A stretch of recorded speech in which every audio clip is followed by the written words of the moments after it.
This is an All Ears English podcast episode 873. What's your craft? How to share your art with the world. Welcome to the All Ears English podcast. Downloaded more than 50 million times, we believe in connection, not perfection. With your American hosts, Lindsay McMahon, the English adventurer, and Michelle Kaplan, the New York radio girl, coming to you from Boston and New York City, USA. And to get your transcripts delivered by email every week, go to allearsenglish.com/subscribe. Today, we got a question from a listener who is thinking about starting her own YouTube channel but is afraid. How can you quiet the critical mind and put your work into the world to make a difference? Find out today.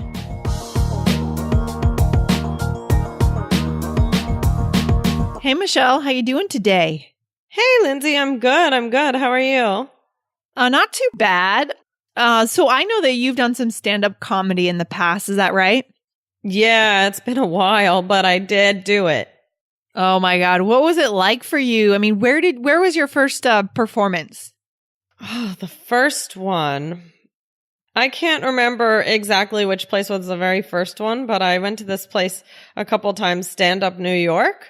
Okay. I can't remember the first one. I'm not sure where it was.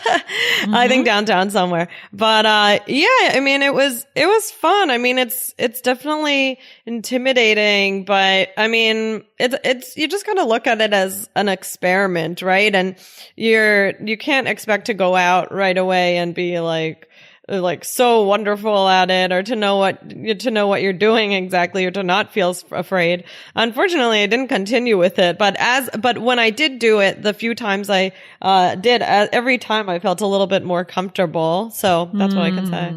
Okay, so it got better and better, right? Yeah, I think. Okay, what was the thing that you were most afraid of when you got on stage that first time? Well, you're most afraid of the people not laughing at all, or like showing any interest, or just everybody looks away.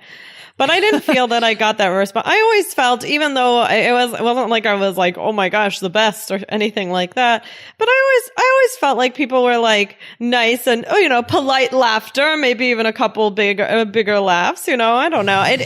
And I just, like I said, I tried to look at it as, okay, I'm not, looking at it as just, okay, let's see what happens here. Not, oh my gosh, if this doesn't work out, I'm going to freak out or anything like that. Yeah, let's see what happens. That's a good mentality. I feel like that's something today that we want to talk about, is like how to just see what happens, right? Yeah. You don't know what the end game is. You don't know what's going to happen in the end. Maybe they'll like it, maybe they won't. But the point is, it's not going to ruin your life. And you can learn from it. You can learn from it, and you got better and better. But congratulations for that. To be honest, I don't know if I could get up on a stage and perform comedy. I mean, it's not one of my talents. It's your talent. But just the stage effect is, I think that's pretty, we're on a stage here in some ways, but I feel like it's more intense there because you're physically in front of people, and that's tough. Wow. Thank you. I should do it again, really. This is silly, but we'll see. You should. You really should. You should go back out there, and then you should let us know. Tell us about your performances. I will. Well, I mean, even for us here at All Ears English, the first time we plugged in the microphone back in 2013, I mean, I know how I was feeling. I was feeling scared. I was like, well, why are people going to want to listen to us? Like, what do we really have to give? Those were some of the thoughts that were going through my mind. But I think if you're able to convince yourself that the benefits outweigh the risk, the potential benefits outweigh the risk, then it's worth pushing yourself. Okay. So that's what we're talking about today, about taking risks. And we actually have a question from one of our younger listeners, actually, and her name is Ashley. And Michelle, would you read Ashley's question? She's thinking about taking a risk and publishing something new online. So would you go ahead and read the question, and then we can answer it? Of course. Okay. Hi, Lindsay and Michelle. I'm a 13-year-old homeschooled Chinese writer living in Malaysia. Wow. That's so cool that you're listening to us. That's so cool. That's so cool. Awesome. Great. Okay. So Ashley says, recently I've been thinking of starting a YouTube channel where I talk about writing tips and advice for young writers like myself. I'd be quite uncomfortable, especially when it comes to introducing myself in front of a camera. I don't have those shiny New York Times best-selling author badges, and I don't even have a high school or college degree yet. I really wonder if natives will see me as an imposter or someone who isn't qualified to teach people things. That's why I'm thinking of pretending to be older and faking my age and the country I live in. What should I do? Should I tell people who I really am? Would they discriminate against me or treat me badly? Thanks a lot. P.S. I've been listening to All Ears English for more than a year now, and it's really helped me talk more confidently. Thanks for that, Lindsay and Michelle. I hope the podcast goes on until episode 100,000. Oh my gosh. Thank you, Ashley. Wow. This is so cool. I love this question, and I really, we appreciate the compliment. Wow, that's so cool. This is a great question. And I'm so glad our listener asked this because it's not always just about grammar and pronunciation and vocabulary, right? That's not what life is about. Life is about connecting with people and connecting with our talents to see what we can give to the world. Okay. Right. I love this. So, and thank you for listening to the show. And I hope we can go on till episode 100,000 too. I know that we'll both be pretty gray by then, but how long would that take us? Oh my gosh. I mean, probably longer than our lifetime, but longer than our lifetime. We'll go as far as we can. Yes. All right. So, I mean, we're just going to throw out some thoughts that we have on this question. What's your initial, just to quickly kind of like, before we go through our tips and our suggestions here, Michelle, what's your initial feeling about what Ashley should do? Should she pretend that she's older and fake her age and the country that she lives in, or should she just be who she is and put it out into the world? I don't think you should fake anything. Yeah. Not one thing. I think it's really, I think you're unique, right? Yep. I think you sound very unique and people will appreciate that. And you also might get a lot of, people your age who are like, wow, I can look to this person as a leader who look, she's young and she's able look at that she's writing and I can get her tips and that inspires me as a young person. So I think you have to look at these things that you're kind of you're talking about them as if they're bad things, but they're not. I think they're what makes you special and unique. Exactly. I mean, it's a lot like being in a good relationship. Like when you're in a good relationship, a romantic relationship, the person sees the things about you that maybe you don't like and they love those things. Like they consider them endearing, right? Right. So right. If you put your true self out into the world, you might get some criticism. You might get some comments from trolls making comments about your age or the country or whatever, but you are going to resonate with the right people. And I think that you're more likely to create a solid group of fans that believe in your work if you are more authentic. Like no one wants to connect with fake people. Right. That's why I think you should show yourself on the video, do that. Just be yourself. Put yourself out there. That's what I would do. That's what I think too. Yeah, do it. Yeah, do it. Okay. And so it's not as easy. Like we just say do it and it might not be that easy. So we're going to give you some more ideas, some more resources to keep in mind. The first thing is, Michelle, I think our listener Ashley here should read the right things. You need to create a culture in your mind to rewire what is normal for you in your mind. Read the right authors. Read Seth Godin. Read Stephen Pressfield. These authors write exactly about this topic, about fear of being visible, fear of being seen, and putting your work out into the world. Michelle, do you have any book recommendations on this topic? Not off the top of my head. I think you would be better for that. That's okay. But those books are out there. So find those authors. What's the next thing that our listener can do to get herself fired up? Want to connect in English? It's lonely when you can't understand people and people can't understand you. Well, there are really only 7 key things that you need to know to get on the right track to connection. Get them for free at allearsenglish.com/secrets. Okay. Put quotes around the house to inspire you, right? So just fill your space with positive energy. So we have a quote here. Should I read it, Lindsay? Yeah, that would be awesome. Oh, except that my computer just went silly. So maybe you can read this one. Okay, I can read this. Here's the quote. It says, "The joy of art is particularly sweet, though, because it carries with it the threat of rejection, of failure, and of misconnections. It's precisely the high wire act of this might not work that makes original art worth doing." Ooh, I think that is a great quote. I think we should unpack that quote a little bit, Michelle. Let's go back. This, I believe, is a Seth Godin quote. I mean, this is very Seth Godin, all of his stuff here. I love Seth Godin. I know. He is a thought leader in the business world, guys. If you want to look him up, he has a daily blog, really inspiring stuff. He also is a marketing professional. So he has comments on business, marketing, running companies, that kind of thing. But let's just unpack this quote again. Can you see it now, Michelle, on your page? Yes, I got it. I got it back.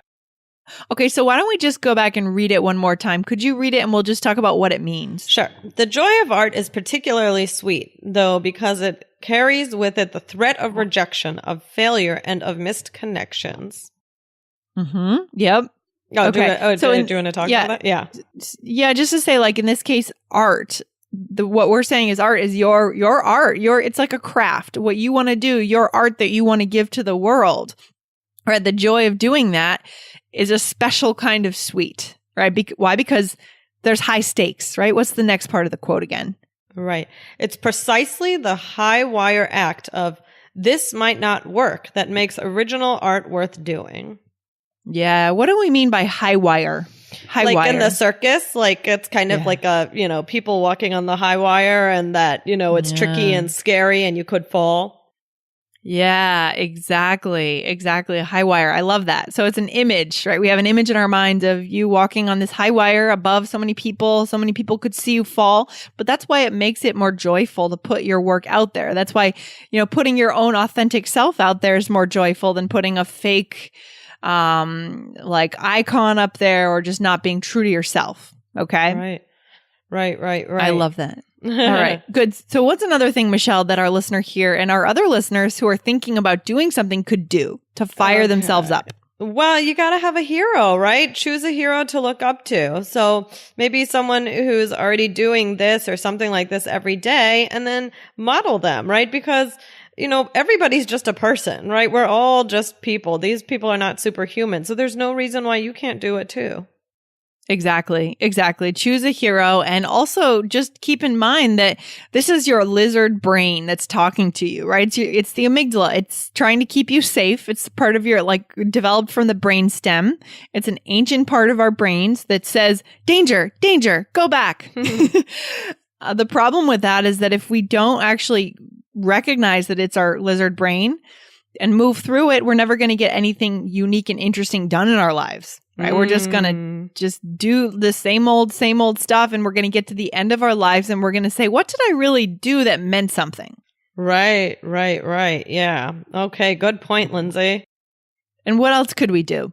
Well, just pay attention and put your real focus on the love of the craft, right? So you love writing, right? And also think about, the problem. So people who struggle with writing, right? And think about your audience, people who need your help. So just think about all of these different things and it'll help you, make decisions about what to do, what kind of videos to put up.